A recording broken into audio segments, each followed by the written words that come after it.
of eyes stared at me, and I stared back at them. Thoughts and memories lingered within my mind, some fabricated to form a dream, and others old events from years ago. But in my mind, all I could see was darkness. Darkness, and two glowing red eyes within them. I sat face down at my desk, fast asleep and dreading my alarm that would inevitably wake me up and force me to march downstairs, get dressed, and head off to the miniature prison that some called school. However, that alarm never came, and it wasn't until a bright light began to shine through the window that my body began to stir, and I awoke from a deep sleep. I muttered, my eyes flickering open. I reached over across my desk, knocking over my Newton balls and my Game Buddy lying beside my keyboard. Too tired to search for my phone anymore. I called out to my smart home system in hopes it would tell me how much time I had left. Tessa, what time is it? I groaned, still half asleep.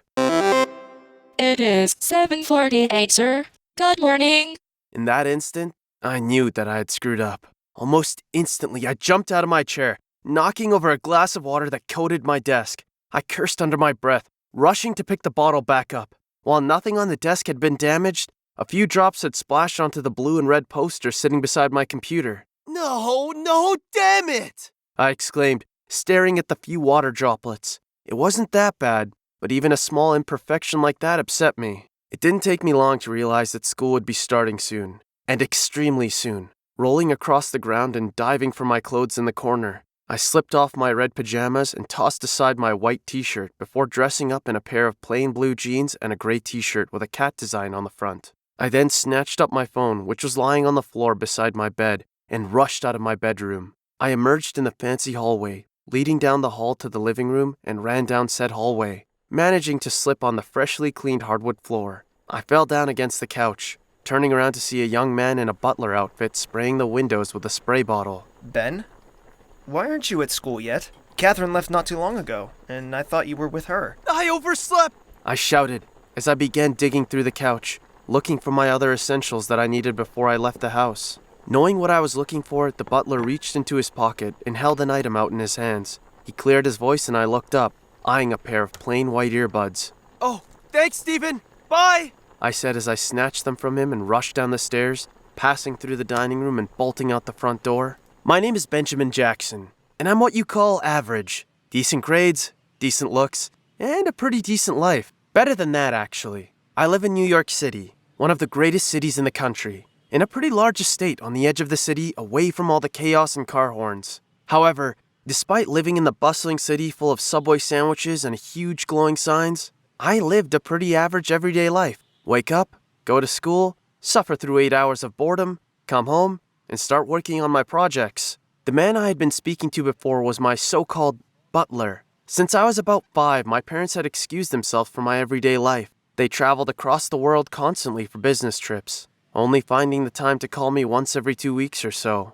In their absence, they had left Stephen to take care for me. He had been 16 when they left, and over the past 12 years, he's gone from just my caretaker to more of a family member than my dad and mom have ever been. The only other family left I had was my sister Catherine, a 14-year-old girl who's probably at her middle school by now. At the moment I was heading to Eastwood Academy, a small private school on the northern end of the city. It wasn't too far from where I lived, but without the school bus or the subway to take me, I'd have to rush if I wanted to get there before the bell rang. I ran down the street, staring around at the busy city behind me. I swiftly darted past a small crowd walking along the sidewalk before bolting across the street, just managing to outrun the timer on the glowing street sign. The cars sped by and I gave a sigh of relief, happy to have not been hit. After about 15 minutes of running through alleyways, bolting down streets and cutting through the busy roads, I finally managed to find myself standing at the foot of the school, nearly on the verge of collapse. I reached into my backpack,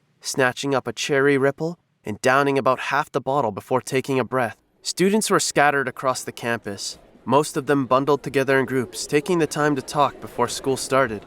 I smiled and walked up the steps to the front of the school, the bright sun gleaming down on me.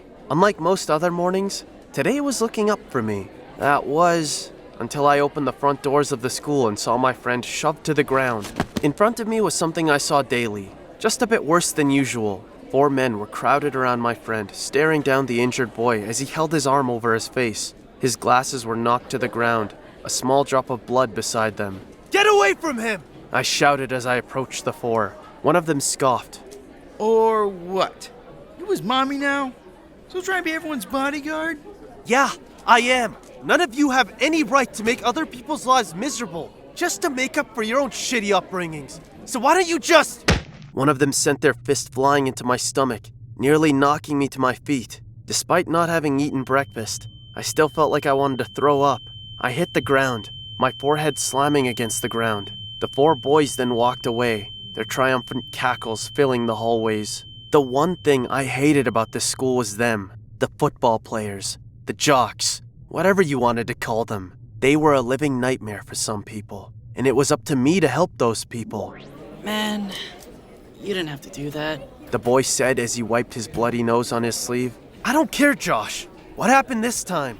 I asked him as I handed him his backpack, helping him towards the restroom so he could try and clean himself up. Nothing. I just came into the door and they thought it'd be funny to smack my phone out of my hands. He said as he held up his now cracked phone. When I tried to pick it up, well, you know the rest. Assholes, I commented as we walked into the bathroom. He nodded in agreement as he began washing his face, cleaning the blood off. Josh was unique to say the least. He was kinda scrawny, but he wasn't what most would call a nerd. However, he was a genius. He's made the honor roll in the 2 years we've been here. Though despite that, he's still an outlaw of sorts. See, this school is special. You can either get in through passing an entry exam, paying your way in, or through a scholarship of sorts. Most of the jocks got in through recommendations from their schools, and the rest of us either paid or managed to get through the exam. Josh was different. When we both finished middle school, my parents made the decision of paying to send me to this school, being a private school and all. Josh made the decision to try and enroll as well, so he took the exam and subsequently failed it. At the time, he was nothing more than a below-average student, but somehow, through some sort of error, he received a letter of acceptance a week later. Nobody knew how or why, but he was enrolled. Since then, he's been working hard to try and pick up his grades and is now one of the smartest kids in the school. More accomplished than me, to be honest. He'd be head of the robotics club if he didn't have to help support his family. Josh sighed, running his hands through his short dark hair before I handed him a paper towel. The two of us then exited the restroom, Josh still holding a paper towel up to his face in case it continued to bleed. So how's work? I asked him as we walked down the hallway. He shrugged. Average. Yesterday after school, I made a fresh batch of brownies. God, if I wasn't getting paid $11.50 an hour, I'd eaten them all then and there. You happen to have any? I asked him hopefully. He slapped the back of his backpack and I opened it up, a grin forming on my face as I took out a large chocolate brownie wrapped in a paper towel. He took it from me and broke it in two, handing one of the two sides to me. We both smiled and touched the two pieces together before eating them both, smiling brightly. By the way, when are your parents coming back? They're gonna be here for your graduation, right? He asked as he continued chewing on his brownie. It's not graduation, Josh. It's just the end of junior year. But yes, I do think they're coming. My dad sent me a text a few days ago and said they'd be home by the end of the month if their research project works out well, I informed him. What exactly are they researching again? He asked curiously. I shrugged. I don't know, something about clams, I think? The two of us then walked into homeroom, emerging only minutes before the bell was supposed to ring. Most of the other students were already in class, with the exception of our desks and one other. I sat down in my desk and Josh sat in the one beside me, the two of us immediately resting our heads on the cold wooden surface in front of us. Two hands then patted us on the head. Morning, boys. We sat up and looked towards who had approached us, eyeing a young girl with long blonde hair and faint pink highlights. In the sunlight shining through the window, her eyes sparkled a bright blue. She was wearing a leather jacket, a pair of long jeans that certainly showed off her curves, and two long black boots that certainly gave her a high-class look. Morning, Sophia! She then gasped as she eyed Josh's still slightly bleeding nose. Oh my gosh, what happened? Just Elliot again. Nothing to worry about. I'll be fine. He said as she expressed concern over his wound. You know he hit on me last week after gym class? She said as she sat in the desk behind me. I immediately turned around and looked at her, a confused expression on my face. Wait, what? Really? She nodded. Yeah, he came over to me in the hallway and asked if I'd like to go with him behind the bleachers. What'd you do? Josh asked. Stepped on his foot and walked away. she said as she glanced towards her choice of footwear. Thank you, steel-toed boots. Before we could continue our conversation any longer, the door opened and our teacher walked in. We all turned towards the board and I reached into my backpack as the bell rung, taking out my school-issued laptop and placing it on my desk. Another day, another 8 hours of misery.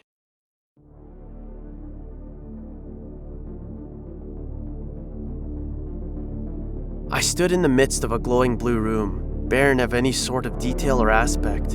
And then, in a single moment, it changed. I was standing on the edge of a rooftop, staring outwards into the distance. But when I turned around, I was surrounded. A group of robots began to creep towards me, revealing swords of all shapes and sizes. I reached to my belt, pulling out a small silver device, and I activated it, causing a glowing green blade to shoot outwards from the empty hilt. I charged at the robots, attacking and cutting them down one by one. I ducked under one, knocking it down with a sweeping kick before slashing upwards and cutting down two. I began to tear through the crowd of enemies before one of them managed to catch me from behind, killing me. I let out a low groan as the simulation ended and I slipped off the thick black headset, setting it on the 3D printed stand behind my desk. As fun as virtual reality was, it would still take a lot of practice if I wanted to actually win a match. I took a minute to look around my room, admiring my surroundings. I had a plain king-size bed, pretty big, but mainly because there were about 20 stuffies taking up the other side. Across from my bed was my desk, sitting in the corner, where my high-end gaming desktop remained. The monitor was glowing brightly, the fans changing color as they spun. My mouse and keyboard also glowed, and above that was my monitor, which was formerly displaying my VR game, but was now showing my cluttered desktop.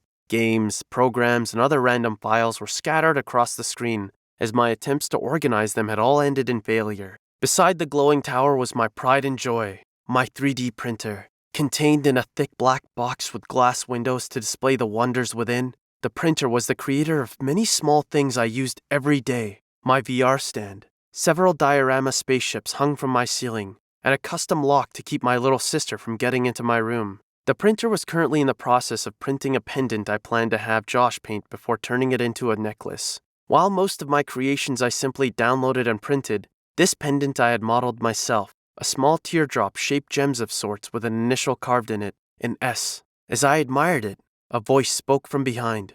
Oh, you're done with VR? I turned around to see Sophia sitting on my bed, looking up at me from her phone. I nodded to her. Yeah, I think that's enough for today.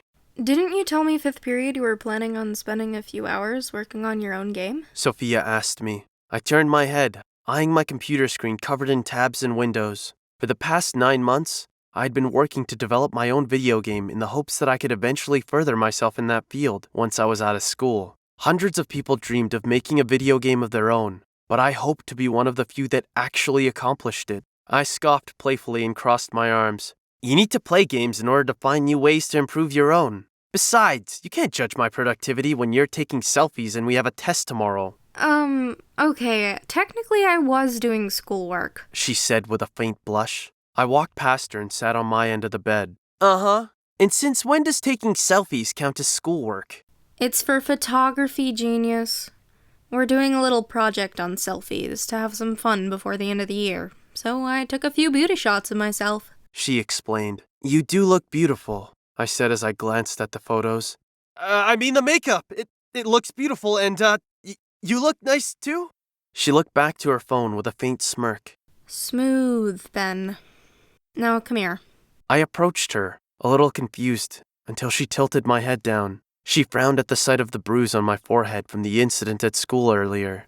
Ben, you shouldn't have gotten involved, she said to me, her voice upset. You'd rather I let them beat up Josh? I asked her. She shook her head. No, but if you're gonna get involved, tell a teacher. This is the 3rd time you've gotten hurt this week. I raised my eyebrow. 3rd? What do you... Before I could finish my sentence, she pulled up my sleeve to reveal another few bruises along my arm. Those are from Tuesday, when I stood up for the chess club during lunch. She spun me around and pulled up the back of my shirt to look at another injury I sustained after helping my neighbor to get his drone off the roof. I learned one thing from that. Roof climbing was not my expertise. Does it hurt? She asked me. I shook my head. No, it's fine, Sophia. You don't need to worry. She frowned. All right, but promise me you'll try to keep yourself out of trouble, okay? I promise, I replied. She then gave me a hug before asking, By the way, when's dinner gonna be ready? I'll ask Steven, I said as I opened the door, looking down the hallway. I walked down the darkened hallway into the living room where a young girl was sitting on the couch, hypnotized by the TV screen. Catherine, where's Steven? I asked her. She pointed towards the stairs, not bothering to give me an answer. I scoffed and walked past the TV, leaving my little sister to continue watching her show. She often spent most of her time either making fun of me, invading my privacy, or watching cartoons.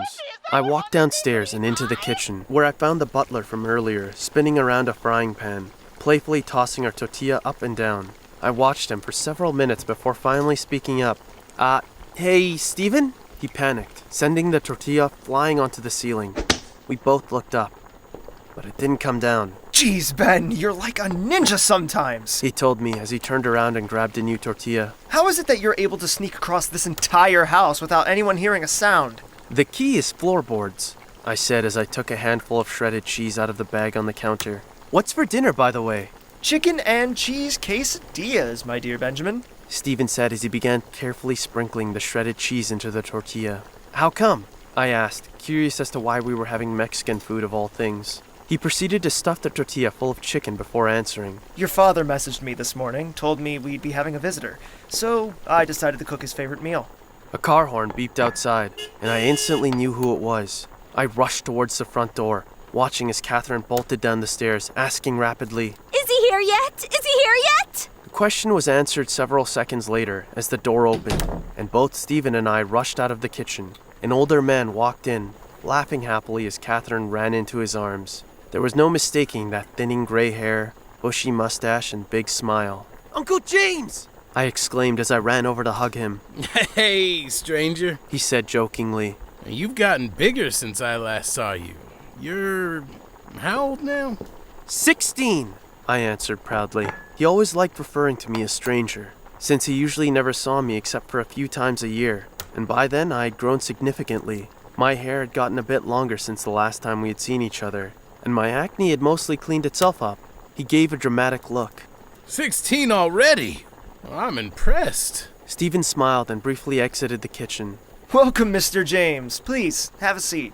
The food will be ready shortly. Afternoon to you too, Stephen. I hope my brother hasn't been overworking you. He said. Steven shrugged. Not so much him as your nephew over here. I scoffed at his smug grin as he returned to cooking, leaving Catherine, James, and I in the dining room. He sat down and Catherine sat beside him, waiting for him to continue.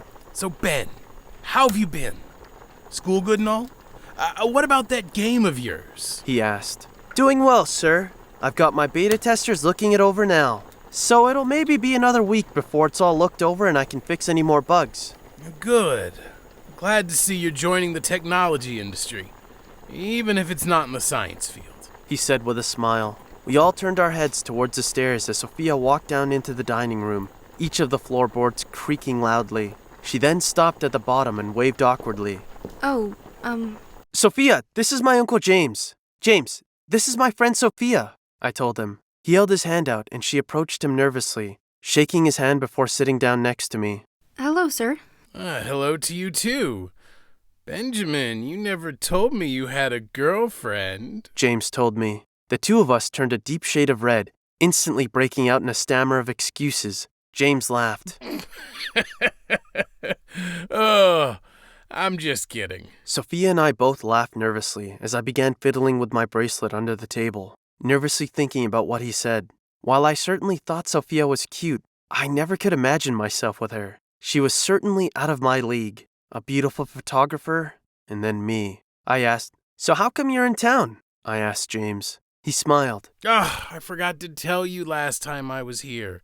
I've recently begun working on a new project in a research laboratory I started building last summer. We just got our stuff moved in a few months ago, and development on the project has been working smoothly. However, I had some business to finish up in the Caymans, but now that I'm here, I can oversee the project and spend more time with my family. New project? What is it? I asked him. You'll be able to see for yourself. I had Alicia Labs organize a field trip with the science department at your school. Tomorrow you'll be able to take a tour of the laboratory yourself. Really? Sophia and I both asked. Catherine whined. Aww, I wish I was in high school. Trust me, Sophia. Be happy to be a 7th grader, I told my little sister. It only gets harder. Stephen then emerged from the kitchen. Dinner's almost ready. Hey, Ben, can you help me? I nodded to him before standing up, walking to the kitchen and leaving the 3 of them alone.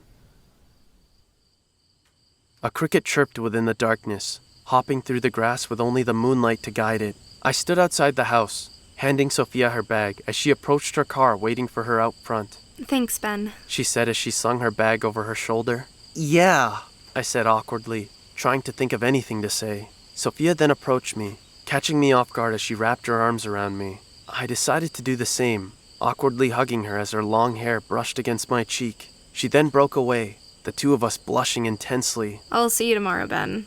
Good night. She said before turning around and walking towards her parents' car. Night, Sophia, I said, watching as she got into her car, which drove off soon after. I stared up at the moon, silently thinking to myself, did I have a chance with her? Maybe, maybe not. But at that moment, I had to get back to work. I turned around and closed my door, retreating back to my room where I could work in silence. As I entered my room, I let out a long sigh. I approached my desk and sat down, staring at one of the many posters I had pinned up on my walls. Many were of movies and video games, the most prominent being the Fortnite poster Josh got me for my birthday last October. However, there was one more I considered to be a little more precious, and that was the one posted right next to my computer. It was a bright red and gold poster, displaying a figure in the center. She was sleek and shiny. The suit she was wearing was a mixture of blues and purples. Small white twinkles were displayed on her suit, all around the bright silver 4-pointed star in the center of her chest. Her eyes were a bright white, and her hair was long and silver. It was a poster of one of the few supernatural occurrences known to the public throughout history. A poster of a hero, a superhero, by the name of Nova. A woman who dedicated her life to protecting as many people as she could, and one who hasn't been seen for 20 years. The people were appalled when she appeared, and very little knew much about her true self. She disappeared at some point in the early 90s, but the string of supernatural occurrences never stopped. Here and there I've heard of the stories. A newborn bursting into flames and nearly setting the hospital wing on fire, and a report about a teenage girl lifting a school bus to save a cat. The last time I heard something like this was in the mid-2000s, when a crime-fighting duo, the Silver Knight and the Iron Prodigy, were supposedly killed in action, saving people in the midst of an attack on the Brooklyn Bridge.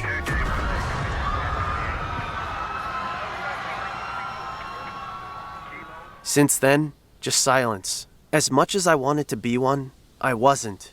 I felt an urge that many people had told me to suppress. Josh told me not to. Same with Sophia a countless amount of times. An urge to protect. An urge to keep the people I care about safe. I put myself in the line of danger constantly, just to make sure that others didn't have to. I got into fights I didn't need to, just to satisfy this urge. This urge to be a hero.